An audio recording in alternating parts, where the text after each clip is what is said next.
ও বাইস্তা ভালো আছো না? হ্যাঁ কাকা ভালোই আছি। কি মনে করে আইলেন? কইবে নি কেন বাইস্তা, এবার আমি ভুটে দাঁড়াইছি। শুনলাম তোমার বলে ভুট হইছে, তো ভুটটা দয়া করে আমারে দিও। হ্যাঁ কাকু, নতুন বুড়ো হইলো আমার। তুমি বুঝ দিতে পারি, একটা সত্য আছে আমার। কি সত্য বাইস্তা, ভাল লাগে পাঠাই দিয়ে 2 দিন করে। না কাকু, আপনি মেয়েরা যদি আমার সাথে বিয়ে দেন, তাহলে আমার বুটটা আপনি দিয়ে দিব। হেই, তুমি অবাধ্য মতো কথা বলো। নেতা মেরে বিয়ে করবা? আহেন। দেন না ভাই ভাই, একটা বুড়া ছিল। হেই, একটা শর্ট মানু জামাই লাই খারাপ ব্যবহার করস। জামাই কিছু আনমো।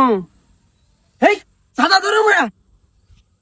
তোমার কাম করো না না, কামের মানুষ আছে। হেই, কাম কর। তোমার কাম করো না না, আমার কামের মানুষ আছে। ভোট দিবেন আমার শ্বশুরে, একটা একটা মেয়ে ফিরি, কি তাই না? হ্যাঁ হ্যাঁ।